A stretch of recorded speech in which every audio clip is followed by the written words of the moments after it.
বন্ধুরা, good morning. বঙ্গললনার নতুন একটা ভিডিওতে তোমাদের অনেক অনেক স্বাগত।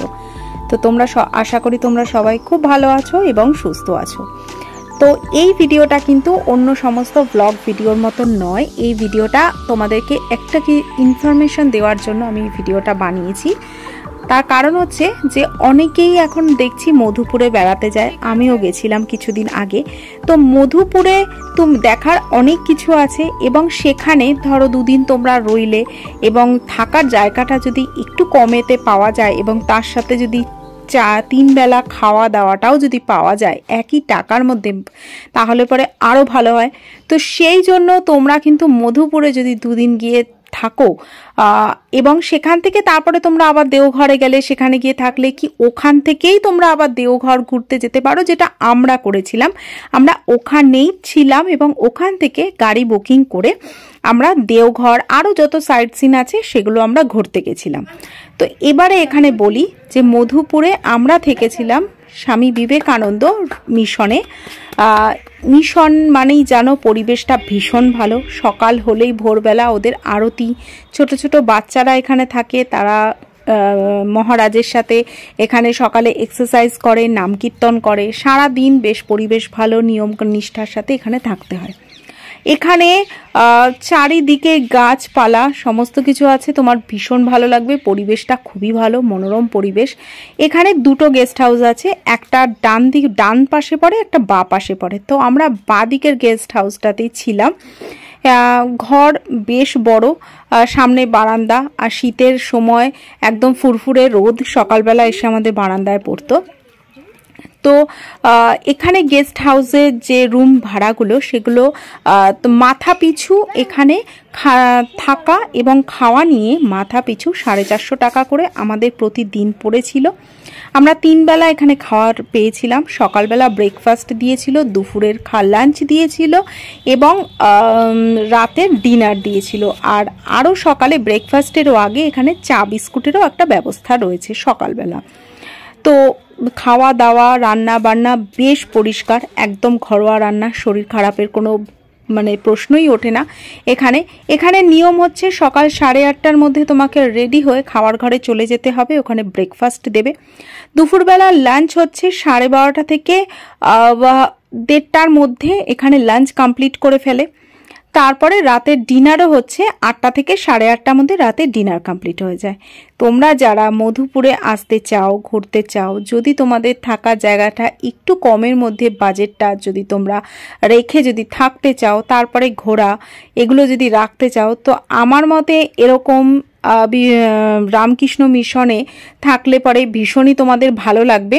কারণ এখানে কোনো কেওয়াস নেই, কোনো চিৎকার চেঁচামেচি নেই, পরিবেশ এখানকার ভীষণ ভালো। ছোট ছোট বাচ্চারা রয়েছে এখানে। এখানকার বাচ্চারা কিন্তু বাংলা বোঝে না, ওরা হিন্দিতেই কথা বলে। আর ম্যাক্সিমামই এখানকার খুবই গরিব আদিবাসী বাচ্চা এখানে থাকে। তো তোমরা এখানে একবার ভিজিট করতে পারো। আর এখানে থেকে তোমরা আশেপাশে সাইট সিন করতে পারো। যদি তোমরা গাড়ি বুকিং করে যাও তাহলে তোমাদের দলে যত বেশি লোক বল বেশি হবে, তো সেখানে তোমাদের গাড়ি ভাড়াটা কিন্তু একটু কম পড়বে, একটু কেন ভালোই কম পড়বে।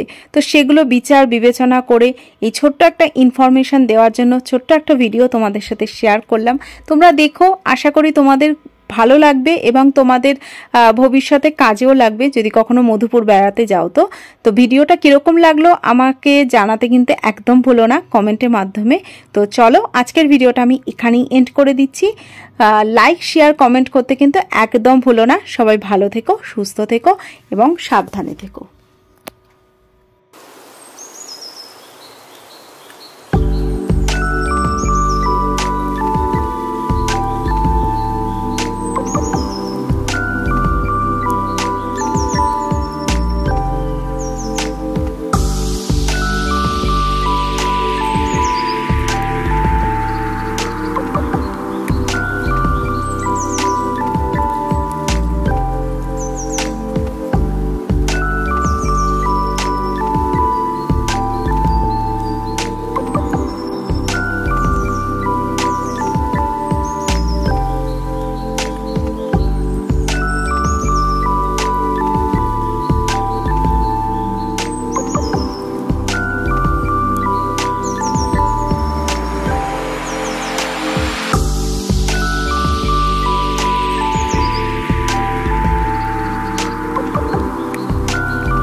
আর এটা হচ্ছে খাওয়ার ঘর, এখানে খাওয়া দাওয়া হয়।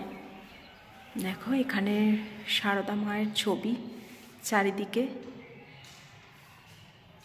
যারা সারদা মায়ের দীক্ষিত তারা নিশ্চয়ই জানো যে সবসময় খাওয়ার জায়গায়, রান্নার জায়গায় মায়ের ছবি রাখা হয়। মায়ের আশীর্বাদে আমাদের কখনো অন্ন কষ্ট হয় না। মা সবসময় বসে আমাদের মানে দেখছেন, আমাদের আশীর্বাদ করছেন। তার সন্তান দুধে ভাতে আছে, দুধে ভাতে থাকুক, সেই আশীর্বাদ মা সবসময় করে থাকেন।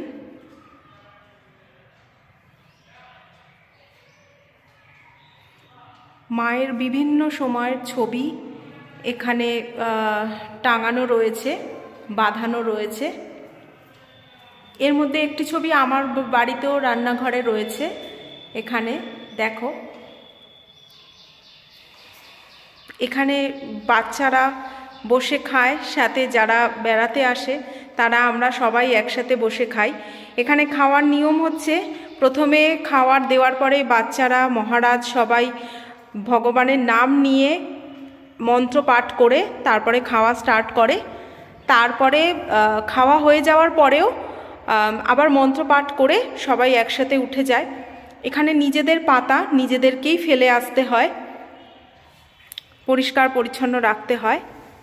আর এই যে সামনে চৌবাচ্চা মতন বাঁধানো দেখছো, এই জায়গাতেই পাতাগুলোকে সমস্ত কিছু ফেলা হয় খাওয়ার পরে।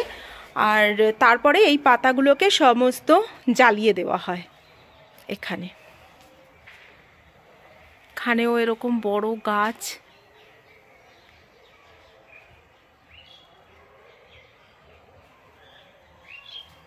শুধু গাছপালা আর গাছপালা, ফ্রেশ অক্সিজেন শুধু চারিদিকে।